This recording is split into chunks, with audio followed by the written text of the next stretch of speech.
Terrorism is quite different from banditry. Terrorism, well, in the days when Boko Haram will bomb here, bomb that, bomb anything, just create panic everywhere. Banditry, yeah, we could say it's similar, but they are not terrorists. They are actually creating panic in some communities so that the owners of those places will run. We all know the reason behind that. All those communities where you see all this kidnapping and all of that are all the areas where we have very costly solid minerals. The middle belt there, they have different lithium and so many of these.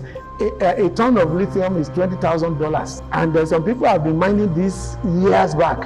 You can imagine 20,000 per ton, and in some of these areas they get up to 100 tons or more in a day. On daily basis. Yes, multiply $20,000 by 100. Now translate that into naira. You can see the billions. These are the people who are now encouraging all these bandits who are doing kidnappings here and there. If opposition will have anything to do or say, the first question we should ask, when they kidnap in the north, why are the governors in the north, why are the emirs in the north not saying anything? There's always been the emir of Kano, Sanusi, who has always been talking and saying something. They keep quiet, so they are complicit in those things because they also make money from it. Look at there's this other mineral resources that we have in Sambisa forest. Some emirs and the rest of them are the ones benefiting from it. Who are the people bringing the foreigners that are excavating these things and going away? Hello and welcome to your political affairs program, Democratic Part. This is where we dissect issues that, one way or the other, surrounds democracy in Nigeria. Don't forget that democracy returned to Nigeria in 1999. So it has been 27 years of unbroken democratic rule, and we are still counting in Nigeria. The race to occupy one office or the other in the 2027 general elections is getting more and more interesting, with political parties having concluded their primaries and choosing their candidates that will vie for one post or the other in the general elections. All the players on the field are also looking at how they could engage in one form of campaign or the other. The campaign has not started, the INEC regulations is there, but how they can outplay one another so that they can convince the electorate in getting their vote and, of course, being elected, given the mandate to occupy one elective post or the other come 2027. However, the ruling party in Nigeria, today, All Progressives Congress, controlled 31 states, leaving 5 for the opposition. And the opposition have also been saying a lot that the ruling party is trying to make Nigeria a one-party state. Is Nigeria truly a one-party state? Or has the opposition been muzzled not to see Nigeria as not being one-party state? These are some of the issues that we shall be looking at on this week's edition of the program, Democratic Party. The topic of discussion is the politics of opposition. And joining me in the conversation, I have two great politicians in the house who will be taking a look at all of this in the next 50 minutes or thereabouts. But first and foremost, my own name is Tunde Shodeke. I'm your anchor on the program. And my two guests, as I said, are here in the studio. To my immediate left is a member of the Ogun State House of Assembly Service Commission, a politician by excellence, someone who sleeps, drinks, and smells politics all the time. He's no other person than Alhaji Fasil Ajadi. You're welcome to the program. Yeah, good afternoon. It's good to be here. All right. And of course, my next guest is about 3 or 4 in one. At the time, he was a teacher. Later, he came into journalism. He retired not too long ago. But all along, while he was in teaching and journalism, he has always been a political animal, if I may put it that way. He loves politics a lot. And at the time in Ogun State, he was caretaker chairman of Nigeria Union of Journalists, Ogun State Council.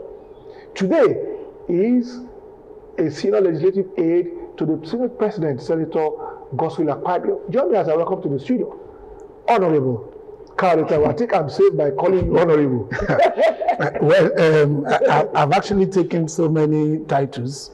Some will even call comrade. Okay. Some will call chief, and some even say prince. Whichever one you call me, but I would prefer to just be Mr. Karita. Okay, it's my pleasure being here. Yes. Yeah, thank you for having the time. Now, let me begin with Alhaji Ajadi. Now, in my introductory remarks, I did mention that APC is controlling 31 states now because most governors, some of them are cross-carpeted to APC because they said they could see what the president is doing and they feel that they need to join the train and be part of the progressives so that Nigeria can be greater than what it is today. Now, the question will be that the opposition has also been crying foul that Nigeria is becoming a one-party state. Do you toe that line? Do you agree with that?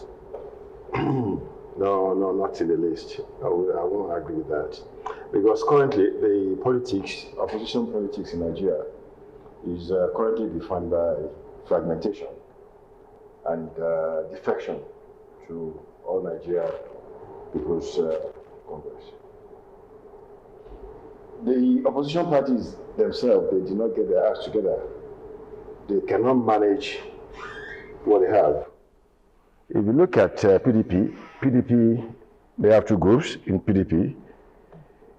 If you look at ADC, when ADC came, people thought they were going to be a vibrant opposition. But along the line, they became fragmented. There was David Mark Faction and the other guy from UB, I think, that said they did not get his consent before they dissolved the ESCO. If you go to NDC, that was formed by former governor of Bayelsa State, they had their primaries, and the aftermath of primaries, there was a lot of commotion in the party. Even Peter Obi that got the presidential ticket did not contest for any primary there. It was given to him on the part of God. But the other posts that people contested for, there were a lot of brickings. Aisha Yusufu said they didn't allow her to contest. Other people said no, that wasn't the way it was going to be. The owner of the party himself, Governor Dixie, said they were only able to concede the presidential to Obi. The other ones was taken care of by him. So you will see that the opposition parties that are not together, they cannot get their rhythms right. So, and because of what we have in APC, there's cohesion, there's management, there's purpose, and there is the president who is the leader of the party. He's a versatile politician. He knows how to handle people and how to handle the party. So that is why you see the attraction from other parties coming, other people from other parties coming to join APC, because nobody wants to be left behind in the scheme of things in 2027. So I would say right now, the opposition, they are their own enemies, and they are the ones that are not coming up with what is right for them. Okay, all right, another divergent opinions has also raised the issue that APC is a party that may likely explode because of the influx of people that are coming in, people that are not, as alleged, are not necessarily progressive minded, but because they want to partake of the goodies in APC, that is why some of them are jumping the ship to be on APC's train. What would be your reaction to that? Well, my reaction to that would definitely be on different platforms of consideration. Some of these people, decided to jump into APC, one, for the purposeful leadership that Ashwaju is actually bringing. Quite a number of Nigerian elite politicians are also seeing the fact that truly, President Bola Ahmed Tinubu is actually walking the talk. He said there will be reform. The issue of Nigeria being decentralized, which has been difficult through constitutional means, he has been using the law. For instance, he went to court, to Supreme Court, to tell us the position of the law as regards local government allocation. It's more or less local government autonomy. That's one. The issue of different 6 geopolitical zones having their development commission is another way of saying that we are coming gradually towards regional, though it might not be as it is during the parliamentary government. Some people who believe in that okay, let's have a bit more control of what comes from our areas, getting to, okay, this is what we actually wanted, this man is already doing it, and all of that.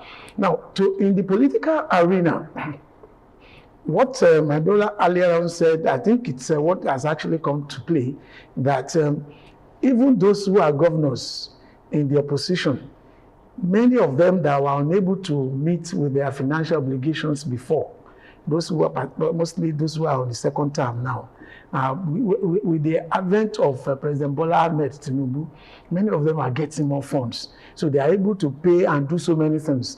If I tell you what I have been saying, you know that recent past I've been in the eastern part of the country. I will tell you that most of the governors there, with what they are doing, I want to see which opposition will go there and now say, we want to tell them something else that will look like 2023. I am based in Enugu. Dr. Mbawu is the governor there. You need to see those things he's doing there. The one in Abia, the one in Imo, all of them are doing very fine. And the testimony from Professor Soludo, who is the Anambra State governor, that is the state of the major opposition, let me put it, is also giving testimonies to the good things that Ashwaju is doing, particularly the financial re-engineering. All these are things that have come together that made people in the opposition begin to fear that what are we going to tell the people that we want to do that this man has not done. All right. And lastly, since the issue of opposition is what we're talking about, if you look at other parties, it's supposed to be the party that's supposed to be the opposition. But what we have now is individuals. It is individuals that are trying to display whatever media mileage they have to make it look as opposition. But it is the party that's supposed to be the opposition. Though somebody can now speak for the party. When the presidential candidate of parties are now the ones talking as opposition, then that one is simply individual opposition, not party. Your party should be, okay, our own policy on fuel removal should have been this. And you explain what you mean and all of that. But if your candidate is now the one talking, it is his own opinion, does not necessarily mean So I would say that the opposition parties are not doing anything serious, candidly. And so many serious politicians are now looking at it. It's like, these guys are not serious, let's join. So that's my perception of the issue of opposition. And okay, I like that. Invariably, from the remarks of Mr. Kayode Taiwo, we saw what played out in 2013-2014 before the emergence of the late President Muhammadu Buhari. Those in the Southwest region, led by the incumbent president, teamed up, looked for one or two other political parties, and they came together to form a formidable opposition. And the result is what we are seeing today. They were able to go to the polls and win the election in 2015. But that is not the scenario now. Does it mean that people are placing individual interests above what should have been a collective interest, that opposition should gather together? And a lot of them are crying foul. We saw what recently the then governor of Anambra State, under Abga, Peter Obi, he later went to Labour, he was presidential candidate. He joined briefly ADC, now he's in NDC. He recently said the people are after his life, that the opposition may not likely have it rosy come 2027. Yeah, you see, it is a lazy way of doing things. That's what the opposition are doing. There is no ideological differentiation from what all of them are doing. It is about me, not about, this is what I'm bringing, differently from what the ruling party is doing. Peter Obi will not tell me that, because when they ask him questions, will you have removed fuel subsidy if you became president? He said yes and no. Whereas he knew if the fuel subsidy regime was sustained, Nigeria would be under the sea. Same thing for Atiku. So when you look at what is happening right now, you see that it is about me, not about what I want to do for the people. So that is exactly why we are where we are today. That is exactly why they cannot find anything that will beat what the President Bola Ahmed Tinubu is doing. Because they need to bring something to the table and say, this is what I'm bringing up. Are you going to return us to dual exchange rate? Are you going to return first subsidy? Are you going to cancel the student loan? No, these are laudable and deep thinking the president brought into the country, and that is what is giving him heads over other people. So I have not seen anything they are bringing that will attract the populace to follow them. Okay, can we then submit, Mr. Carter, that we shouldn't go for any election 2027 if all of this is what we have on the table? No, that's impossible. And the ruling party is having his way and he's been able to reach No, that's not possible. You know, we run constitutional governments, and the provision is there. The tenure of each administration is there. And there's no way you will now say, because many people are now accepting what Ashwaju is doing or what the APC is doing, we will not run election. We will be running foul of the Constitution, and it could create crisis. Everything must go in line and in tune with what has been written down as but then don't also say that it's going to just be a walkover. You see, one way or the other, we cannot wish away the influence of this social media blackmail here and there and all of that, lies and the rest of it. But the major minus for the opposition is that they have not really gotten themselves together to provide a fight. If, for instance, they succeeded in, rather than having NDC, ADC, PDP, they all pack themselves into one bag, well, perhaps we'll say there's going to be a serious election struggles and all of that. But as it is now, I don't see any strong. When Ashwaju was not the president, the incumbent president at that time, even despite the fact that they are in the same party, had a high shoulder against him. But he fought against everybody. He said, if you like, keep money, change money, this and that. He used different tactics. Even at some point, some people are, even in the social media, trying to portray him as somebody who is incoherent and all of that. When you listen to Ashwaju's interviews since he became the president, will you tell me that he's incorrect? You will see somebody who is highly cerebral, particularly in financial economics. And most of this opposition, they have not come out. There was another time that I was watching an interview with one of these opposition political party presidential candidates, and they asked him, how are you going to do this? All we can hear is that in China, in Indonesia. Do we have the same thing in Nigeria? China that we are using as yardstick, they are running one party state. For over 40 years, that guy that is there, the way they run theirs is even slightly different.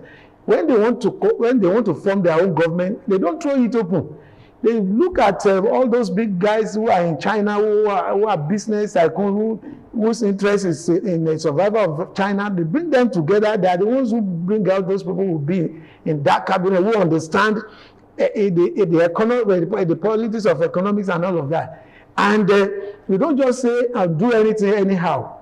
You see, if, for instance, if you do anything that is wrong now, and you find yourself out of APC, and the government decided to act in Nigeria, the next thing you hear is that they are politically witch-hunting you. You can't do that in China now. I remember a case of a minister in China that was in charge of health during Akoile's time. He had left office when Akoile formally complained to China that there were influx of fake drugs from China. They went to pick that guy who was sacked. They said it was during his tenure, and they chop off his head. You can't do that in Nigeria. If you pick up a Yoruba man now, the same Ashwaju is a Yoruba man. People will say, he cannot even consider that they are from the same area. If he picks a Northerner, it's because all these things are part of the problems we have in this country.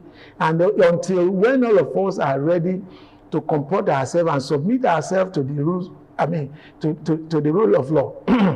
And if you're able to do that, if you fail in any area, face the music. Don't call anybody. Don't tell anybody that, do you know who I am? And that's part of the problems we have. All right. So as far as I'm concerned, in this era that we have, I would say that so far, so good. The president we have elected, we have not wasted our vote. Okay, I will say I have not wasted my vote. Oh, okay. Yeah. All right. Very much. Okay, but accountability and transparency are like as Siamese twins. They are inseparable. That for good governance to be so enshrined in any society, these two factors must always be a top priority. Now, the opposition is gathering momentum, leveraging on the fact that the economy is not too friendly with people. As of today, they will tell you what you can use 10,000 to buy some 8, 10, 15 years ago is not what that purchasing power will give you this time around. And they are complaining about the economy, and they wanted the economy to be rejigged so that an average Nigerian can live a comfortable life and the likes of that. Now, if they are leveraging on that, don't you think the opposition is also making an inroad into getting more votes to their side come 2027 elections? Yeah, you're very right. But don't forget, there are two types of voters. The people who are party men and the general voters. The party men, the appointee, the elected officials of APC, they will not fold their hands and wash their party boots. You know, when we are talking about election, this thing dovetails into words, into boots. And when you look at opposition, for example, we are taking Ogun State or probably Abeokuta South as a yardstick. The people who are politicians, we politicians, strikers, you find 80% of them in APC. People who have control of their words, control of their votes. The Englishman will say majority will have their say, minority Will have their way. will have their way. You cannot stop opposition from talking. You cannot stop them from complaining. You cannot stop them from scheming. They will scheme, because that's the game. Politics is about scheming. But at the end of the day, when it comes to ring voting, the guys who control the votes, who control the booths, who control the words, are all in APC. So when we get to 2027, you see what will happen. It's going to be, I won't say landslide, but it could be a tsunami.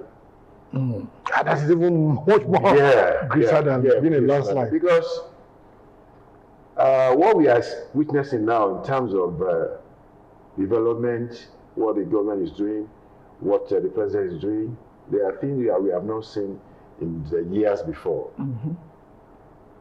Also make reference to the 8 years of late President Muhammadu Buhari, which of course... You cannot compare the 8 years to the 4 years of Asiwaju Bola Ahmed Tinubu. When President Bola Ahmed Tinubu came, he said he succeeded himself because they were together in APC before Buhari passed away. And don't forget, Asiwaju was sidelined. 8 years of Buhari, he was not part of the government. Yeah. I did not complain because he knew where he was going. He knew the party was faltering, and that was a rally word emboldening him to contest, Can to come and change. we all say Asiwaju then under late Buhari was in the opposition and he was able to play his card well to emerge. It was a friendly opposition within the party, friendly opposition. I don't think you have same set of people right now in the party. No, because Asiwaju is by and large is doing what people want him to do.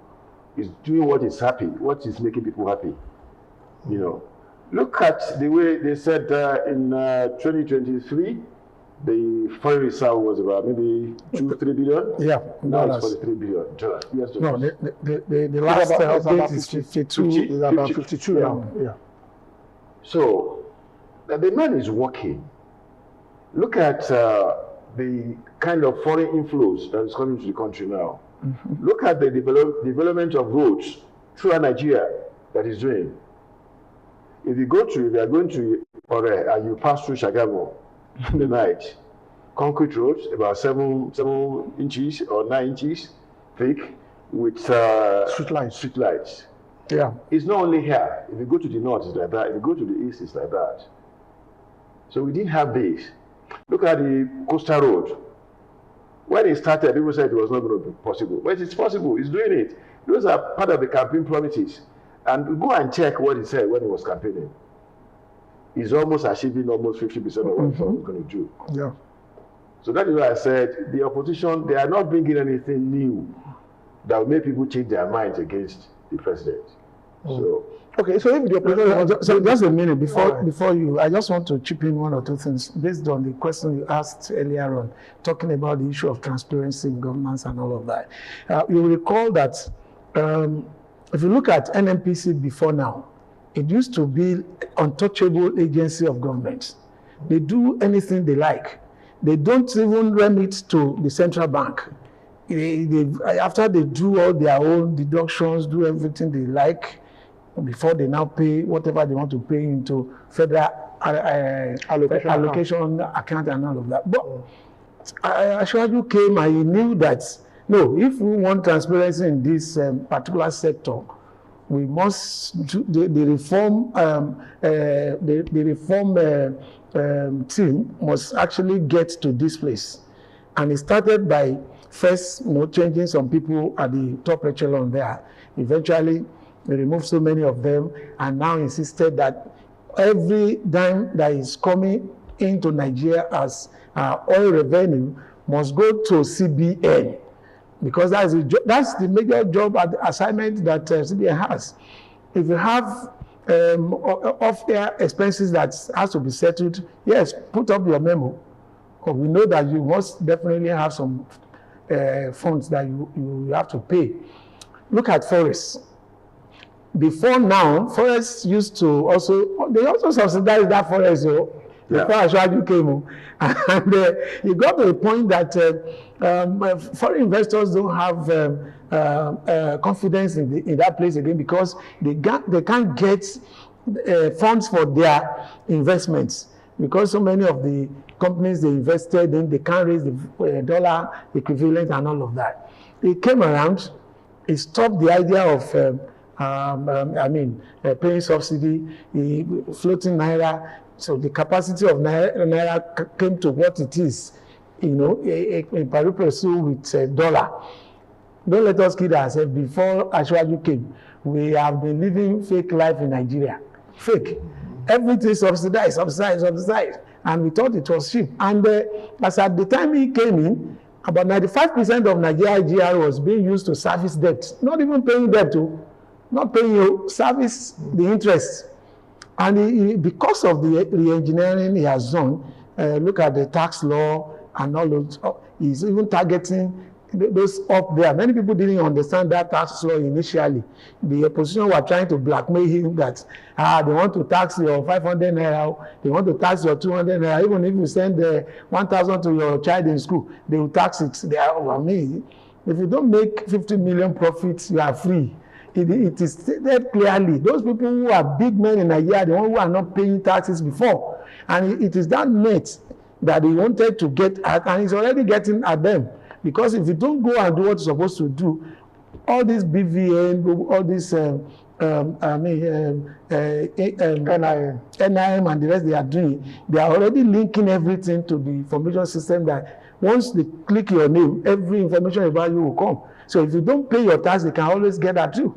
So these are some of the transparent steps he has taken. We are not yet there. Yes, nobody is saying everything is rule, but we see that the man is actually pursuing what he meant to do. But the opposition will always want to look at loopholes within government in power so that they can also leverage on that, use that as a campaign strategy, possibly to gain the sympathy of the electorate. Now, in juxtaposing that with the issue of terrorism, which of course the opposition is also hammering on, that terrorism is now the order of the day, is reigning supreme, and the likes of that. And an average Nigerian who deserves, or who believes he or she deserves to live a good life, is not having it the way it should be. Now, if you look at all of this, you also give it to the opposition that they can also use that to step up their campaign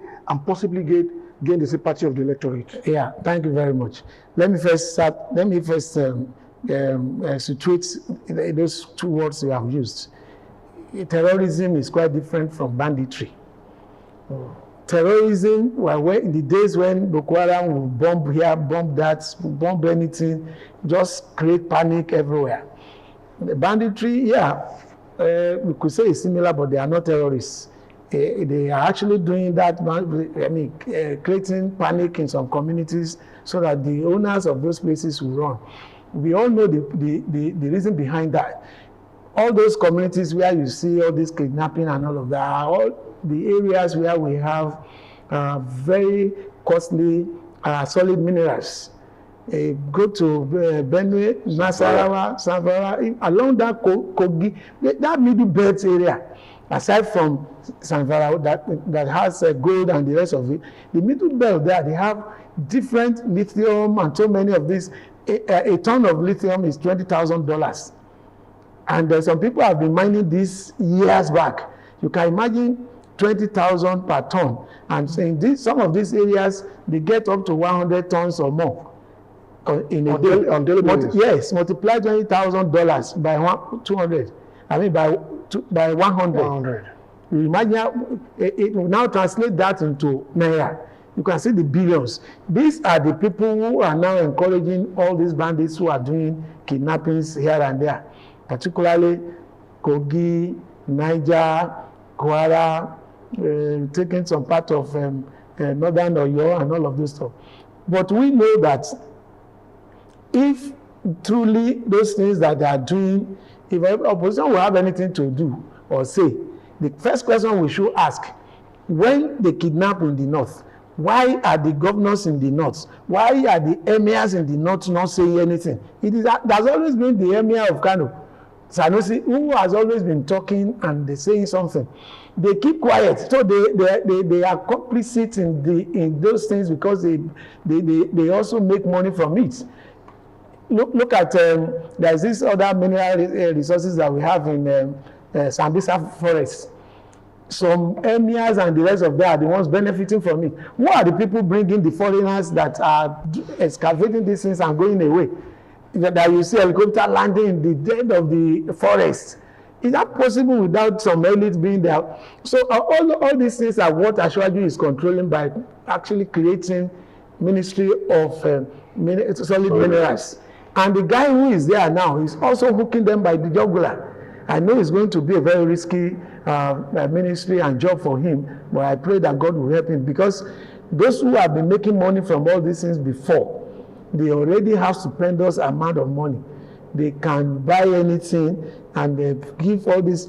And don't forget that in the north, what they have refused to do years back that Chief of Bafem have said something about in the past was that these little kids that you refuse to train will become instruments in the that will make life difficult for you and your own children in future. Are we not having them now? All the billionaires, all the government that they have done in the north, all the allocation they are collecting, why is it that poverty is still more in the northern part of Nigeria? Why are they going to school? How will anybody tell me Almanjiri is what we are going to do? You will tell me your child will not go to school.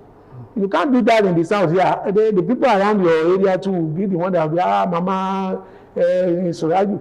Soraju is already school, they will ask you questions. But that place, they are doing it deliberately. The elites, they are doing it. They can't pretend that they don't know about it. They don't want them to be educated so that they won't challenge them. So all those internal ethnic superiority, maneuvering and all of that, they are there. When we were growing up, we know Hausa, we know Fulani. Along the line, they turn into Hausa Fulani. And you discover that Hausa Fulani is only Fulani that, these are some of the things that we also need to look at in our national development, which is very key on this issue of security. And so as far as I'm concerned, I think terrorism has reduced. So banditry, we will also get that one too. To compliment what you just said, just yesterday, President Trump commended President Tinubu for his anti-terror efforts. Yeah. And don't forget, all these things we do here, none of them is hidden from America, hidden from Britain. If you support terror, they will know. If you are anti-terror, they will know. They will know. So they know the efforts of the president and the efforts of Nigerian army. So that is why they say, okay, we know you are trying and we shall be your partner in progress. And don't forget also, anytime we are approaching elections like this, there tends to be rise in activities of bandits and terrorists. Because we have had politicians, prominent politicians, that said they were the one that brought terrorists because they didn't want Jonathan to come back in 2015. And they are still alive, and they are still against the president that is there now. So it is a two-way thing. People who want to bring the government down at all cost, if they cannot win at the polls, they want to win by infusing terror to the public. So that is exactly where we are today. Okay, one won't blame.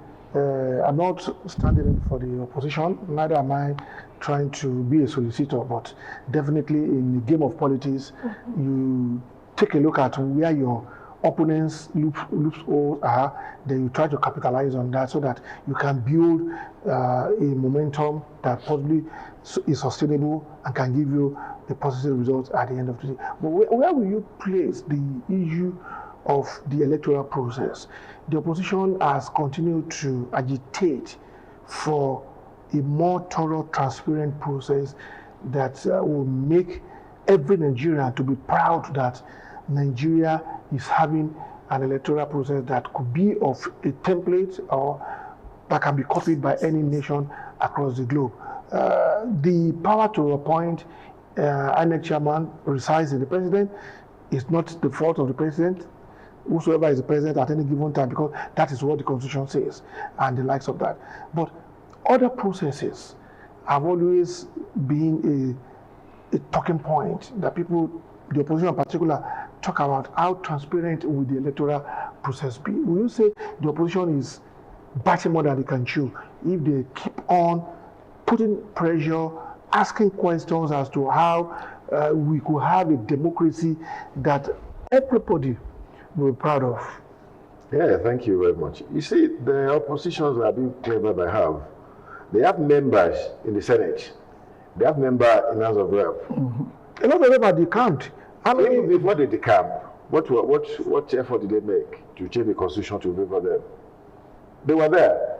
If they say they are giving all House of Rep members a car worth 350 million, the man in Labour will not reject his own. He will collect. No, they have not even rejected. they have collected the one that is meant for. but they say that that's the entitlement for being a member of the National Assembly. You see, when Bruce, when he was there, he refused. He opted for Innosom car. If you recall that one, so yeah. Okay, so that's why they did not have any ideology they are bringing on the table. But the spur of the moment is they want to complain and they want to portray the government in bad light. So they will say something. Okay, if the government was not doing well, why did a lot of them, why did they come to APC? They should have stayed because they wanted reform. They should have stayed in their party and reform the country. They should have stayed in their party and adjust or amend the constitution. But they didn't. So that is why I said it is all about themselves, not about the people. Oh, okay. So, Mr. Kauri, do you think the opposition too, they are biting more than they can chew? Because, of course, you need to make yourself relevant. You need to also be within the ring, the political ring, to make sure that the electorate that will decide, that has the fate of any politician that wants to become something in life, will also know that they are there within the ring. So if that is happening, will you say they are biting more than they can chew? No, there's nothing like somebody is biting more than they can chew in politics. Like Alhaji said, that the problem with the opposition is that they are not actually playing politics of ideology. It is more of individual politics that we are seeing. For instance, At least I was still, I wasn't too young when we had these 5 political parties of UPN, MPP, PRP, MPN. Everybody knows that the UPN was socialist and welfareist progressive group. And the MPP, that's the one by Waziri, Dr. Waziri from Borno State. PRP Americano, who is welfareist, pure welfareist. MPN was conservative and all of that. And those who were in those parties at that time, everything they were doing were based on that, their principles. At that time, the 5 governors of UPN were following the 5 cardinal points of UPN.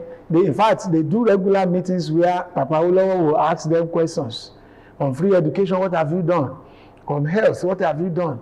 On rural development, what have you done? On agriculture, the principle.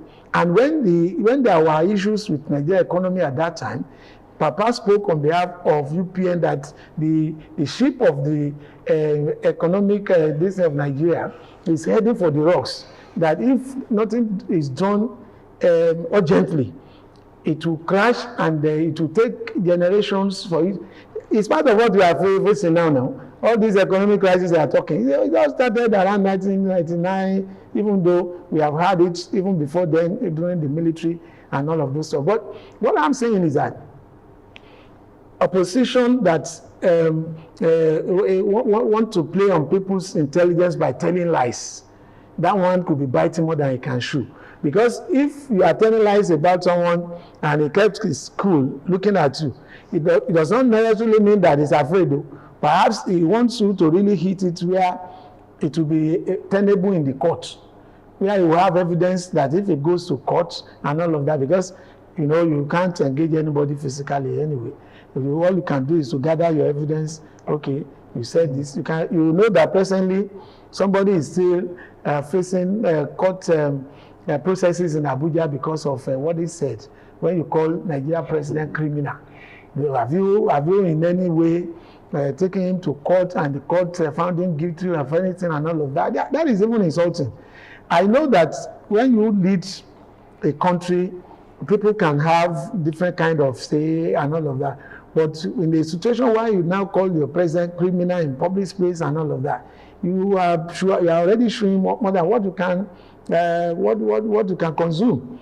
You can't say that. You can't even say I am a criminal and telling me in the public that I will also react because I will ask you to prove to me what criminal act have I committed. Have you seen me being convicted for anything and all of that? So in the situation where you do that, you are showing more than what you can do. I mean, what you can eat. Then we have some of them who lies. Like I said earlier on, we have one that will always go to the media and kept on telling lies. He will tell one lie today, by tomorrow he will tell another one. The people are also watching, and all these things, some people are actually saving them somewhere. But when the campaign actually starts, you will see that some of these things will be in the social media, not only in the social media, that people will now be using to hit them and give them some kind of body hits and all of that. So you can't shoot more than what you, if you comport yourself with the rules. Okay? The electoral process, like you said earlier on, if that new law has not been adopted, that if you have showed your face in a party primaries, you cannot, because you now lost, you now want to run to another one. You will have seen so many things happening.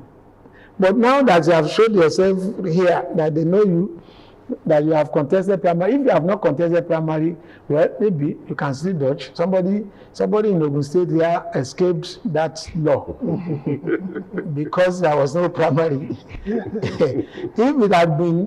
a primary had been held, no way. In fact, if I am the one that is in opposition to that person, I will just do like this. But wait.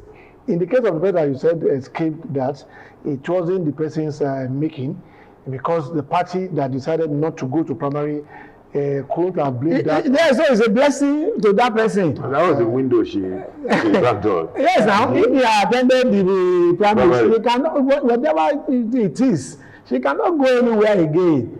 The law is there. But as it is, he hasn't. Okay, I know you're a political strategist, and you are so much rooted when it comes to this game.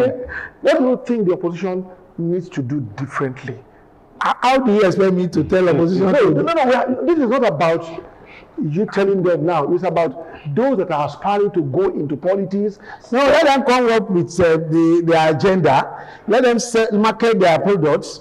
Let them leave the issue of personality out of their conversation. Tell us what we intend to do. We have education, we have agriculture, we have infrastructure, we have power generation and all of that.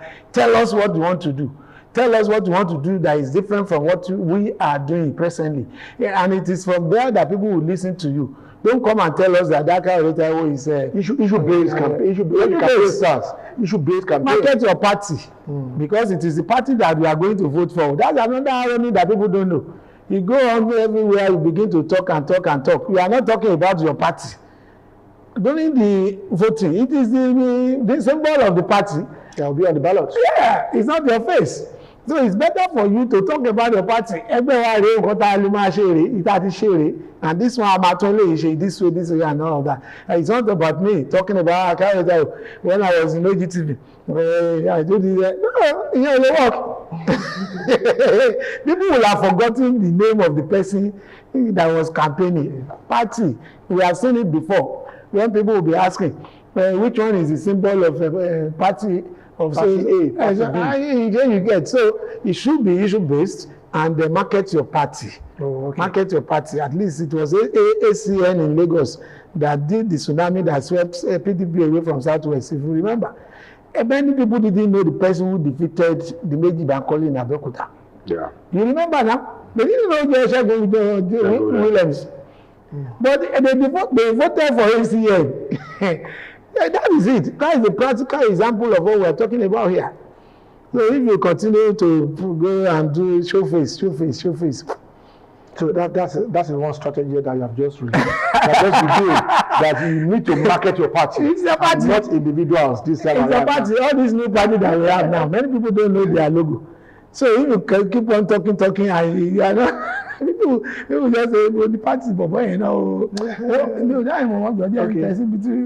I like we are questioning him on the program. Now, what do you think the opposition also needs to do? Because it's all about attacking personality, attacking people here and there, not really talking about issues. I could recall that immediately the incumbent president came into power, and those that contested and lost the election in 2023 were asked, they said, even prior to the election, they said they were also going to remove fuel subsidy because they saw that as a conduit pipe through which the Commonwealth of Nigeria was being drained as at that time. But now that is no longer on the table. So what do you think, what we call political marketing, do you think they should need to engage in? Because we can't completely rule out. I won't allow you to tell them. We can't rule out opposition in Nigeria. Let me tell him what he should do. We can't rule out opposition in Nigeria. That's what makes the game so interesting. Yeah, you are very right. Let me tell you what you should do. They should go to sleep. They should go to sleep? Yeah, go to sleep. Yeah. Then that means we want to muzzle the opposition out of the contest. No, I cannot reward you for your laziness. You expect us to reward them for their laziness? They should go back to classroom, think about what they need to do. We won't tell them. Because the more they fail, the better for us. But the party once said that they were going to rule for 60 years, but they didn't cross that line before they were booted out of office. Yeah, because they did not get their acts together. You see, those people who are following President Jonathan around, they were not his friends. They were not his friends. They were the ones that were rooting at home that Jonathan should lose. Meanwhile, they go to Abuja and be going around with him. So the president, our new president, he knows the thing to be done. You can see the door-to-door thing he's doing. You can see the real ambassador is doing. He's going to states, he's going to local government to look for politicians to handle those things for him. I did not say come to Abuja. No, they are bringing it to the states. And he's using versatile politicians to handle it for him. See, let them go and sleep. We are happy the way they are doing. Okay. Mr. Taiwo, or the final from your end. There are always the opposition within a party, not even those that are outside now. When you have a party, some will be aggrieved. There is no opposition within party. We only have differences in candidates we support for one thing or the other. And the moment all the primaries are over, names are out, submitted, everybody will come together. Because if a party loses, so you will not say because your interest is not on the ballot, you want your party to lose. Once your party loses, you are also going. So there will always be intrigues. There will always be manipulations and all of that. You shoulder me, I shoulder you. If it's possible, I give you sliding tackle. After all that, we come together and embrace ourselves. The most important thing is that we have the trophy. Okay, so 2027 is a foregone conclusion. It's a done deal. It's a done deal. No let us. Well, the electorate are there. Those are determining the fate of all these candidates. That's why we are not taking them for granted. We have been going to them. That's why we are consulting with them. But some of them have also been pushing to the public space that, when the president wanted to contest, when he said, in 4 years, if I don't give you electricity, then don't return me to office. 30 seconds, let me answer you on that one. Don't waste your time on that. Ashwaju has given us electricity, and how? He came in after a few weeks. He has signed the regulation of electricity in your community. You can generate, distribute, and remove it from national grid, and do your business there. The state can do. They are already doing in the east. All right, and so he has given us. It is we that should take advantage of it. All right, thank you very much, Mr. Kari Taiwo there, and of course my second guest, Alhaji Fasil Ajadi. Both politicians, and of course they have talked like politicians as well too, and they are so confident that come 2027, the winning team will still want to retain the office, and of course the electorate are also there to determine who occupies one office or the other. That's how we wrap it up on this week's edition of the program Democratic Part. We'll come your way, God willing. Keep flourishing the peace of the Most High. I remain to the Shureke. See you.